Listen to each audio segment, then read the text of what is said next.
Hi, Gary. What are we doing? Making a race truck today. Oh, really? What are we doing? Changing a water pump. On a what? F-150.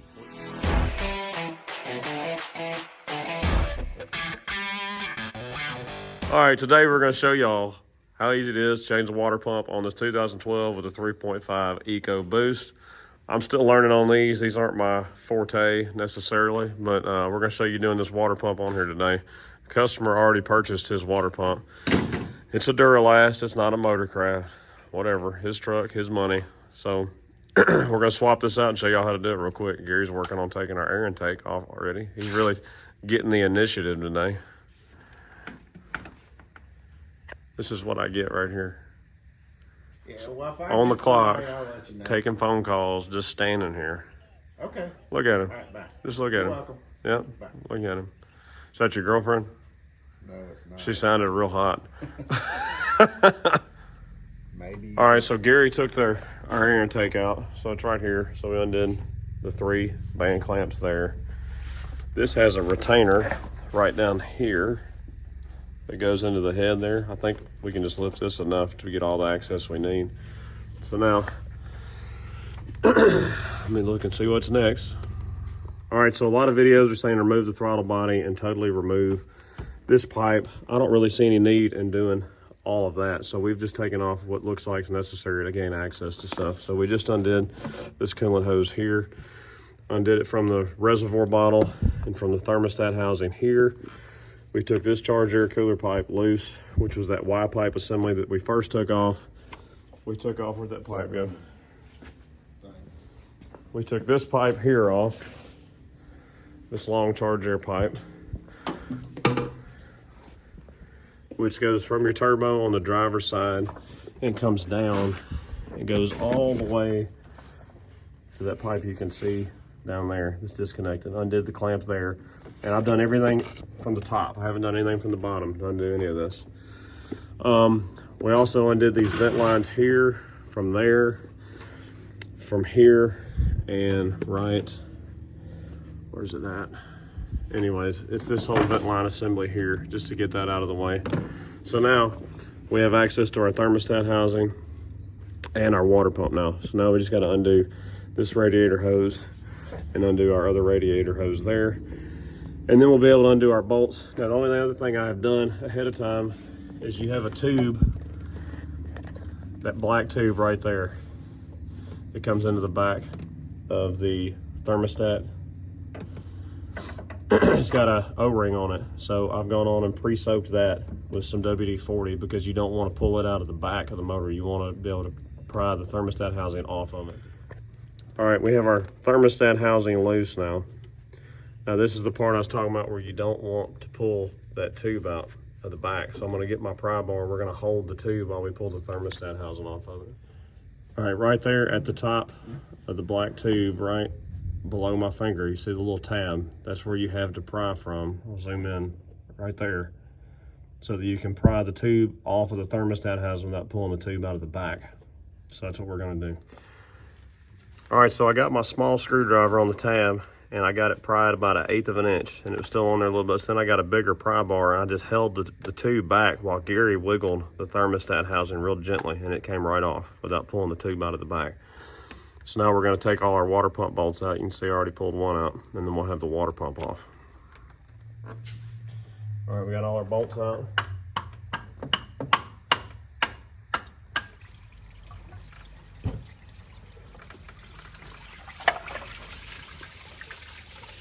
You can see we didn't drain all of our coolant, but hey, we're catching it. Now.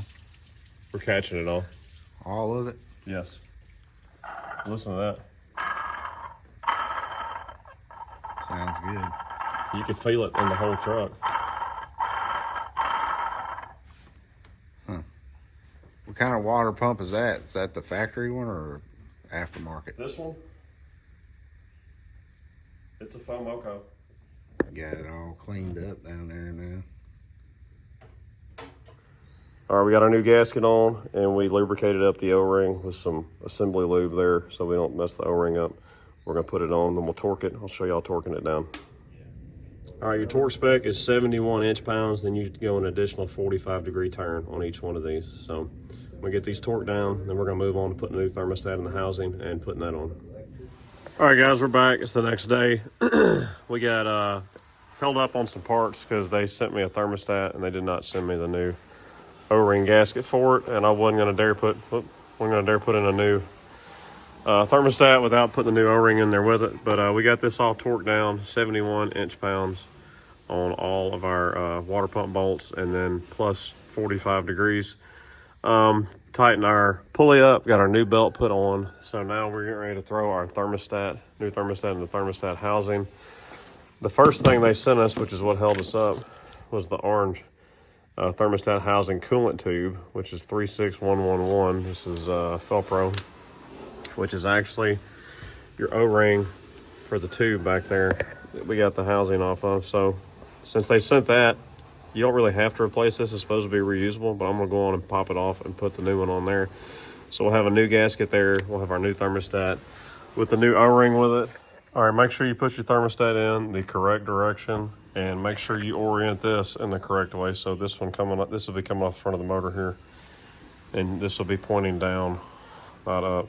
So we're gonna put that on, tighten this up, get ready to go on the motor. Catch up with y'all then.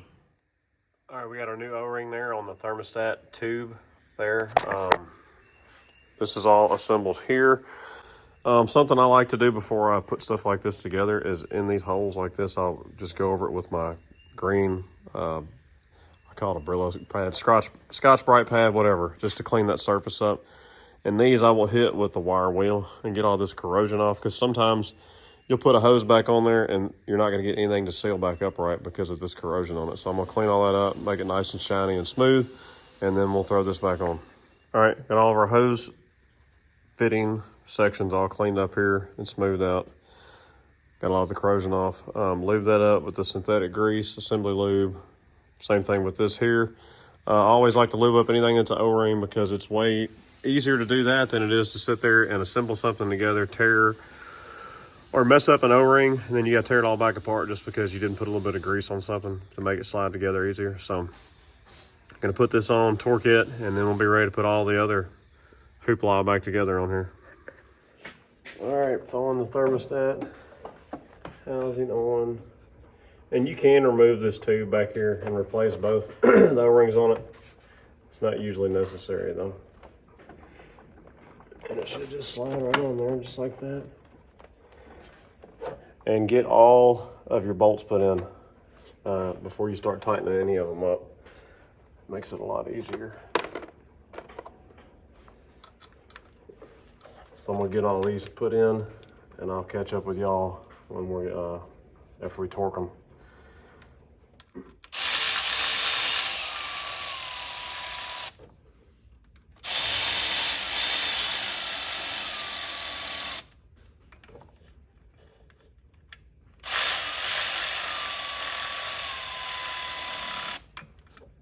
All right, we torqued our 4 bolts. Remember, it's 1, 2, 3, and you have 4 right down here.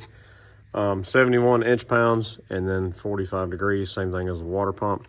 So now we're just ready to reassemble everything else that we had to take loose and undo to get to this point to do that. So I'm gonna stick y'all up here above, maybe just put it on time lapse. We're gonna hook all this stuff back up. We'll be ready to fill our coolant system. We'll vacuum fill it and go from there. Crank it up and we'll have this fixed.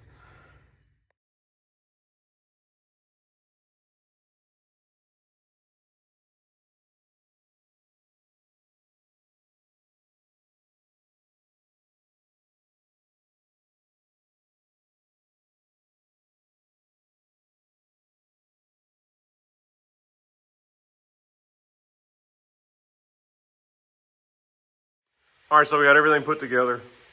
We're gonna vacuum fill this. This doesn't necessarily have to be vacuum filled. I've just gotten to where I do it on a whole lot of these newer trucks because it just eliminates having air pockets and stuff. So if you haven't used the vacuum filler before, it's got a gauge on here. You hook it to shop air, you open this line up right here, and it basically creates a venturi, which pulls a vacuum on the whole system. And if you watch, it's gonna pull down to about somewhere between 15 and 20 pounds. And it'll actually start collapsing your radiator hoses and stuff, pulling so much vacuum. Once you have your vacuum, you shut it. You open this other line that runs over here to our coolant, which this is the coolant you're supposed to be using. The new yellow concentrated motorcraft is what the 3.5 and the Coyote call for now. Anyways, we got it mixed 50-50 with distilled water. So once you have your vacuum filled, you open that line and it just basically backfills the system with the coolant.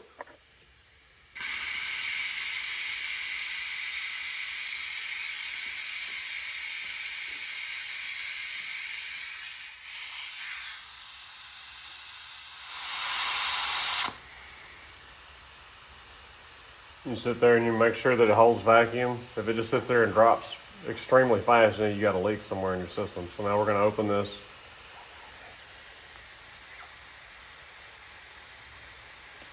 Basically what you don't want to do is let it suck the jug dry, because if it does, you're just backfilling, you're sucking air back into your system.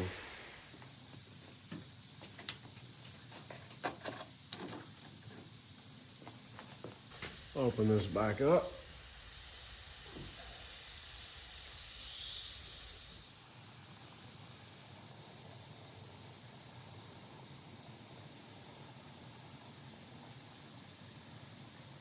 And most of the time, by the time you run out of vacuum, it'll be close to your fill range, which we're running out of vacuum right now. And we're right there in the cold fill range. You can see we're right there in our cold fill range. Everything is together. We're going to crank it up, run the RPMs up a little bit, let it run for about 10 minutes, make sure we reach operating temperature, turn it off, double check our coolant level, and then we should be good. And like I said, everything's together other than the cheesy little motor cover, because I want to be able to look at everything and make sure we don't have any coolant leaks. So let's crank it up.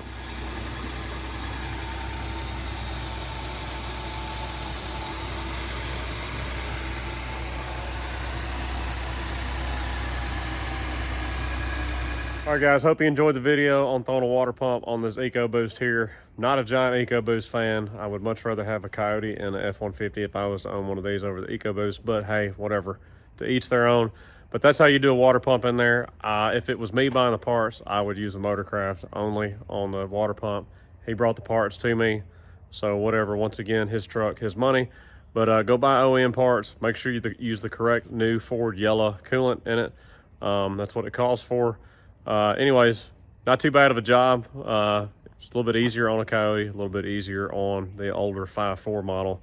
They kind of overcomplicated stuff with all the plastic tubes they have running around on this EcoBoost to make all that extra power. That's whatever. Anyways, check out our other stuff on the channel. I got a lot of Power Stroke content, got a lot of Ford content on the channel. We have some Cummins stuff here on the channel at times, but mainly a Ford channel here. So y'all check out all the other content. Check us out at automaticgarage.com. If you're in the Mid-South area, West Tennessee area, you're looking for somebody to work on your Ford, go to our website and get our contact info there. We'd be more than glad to help you out and see what we can do. So we'll holler at y'all later. Hope you enjoyed it.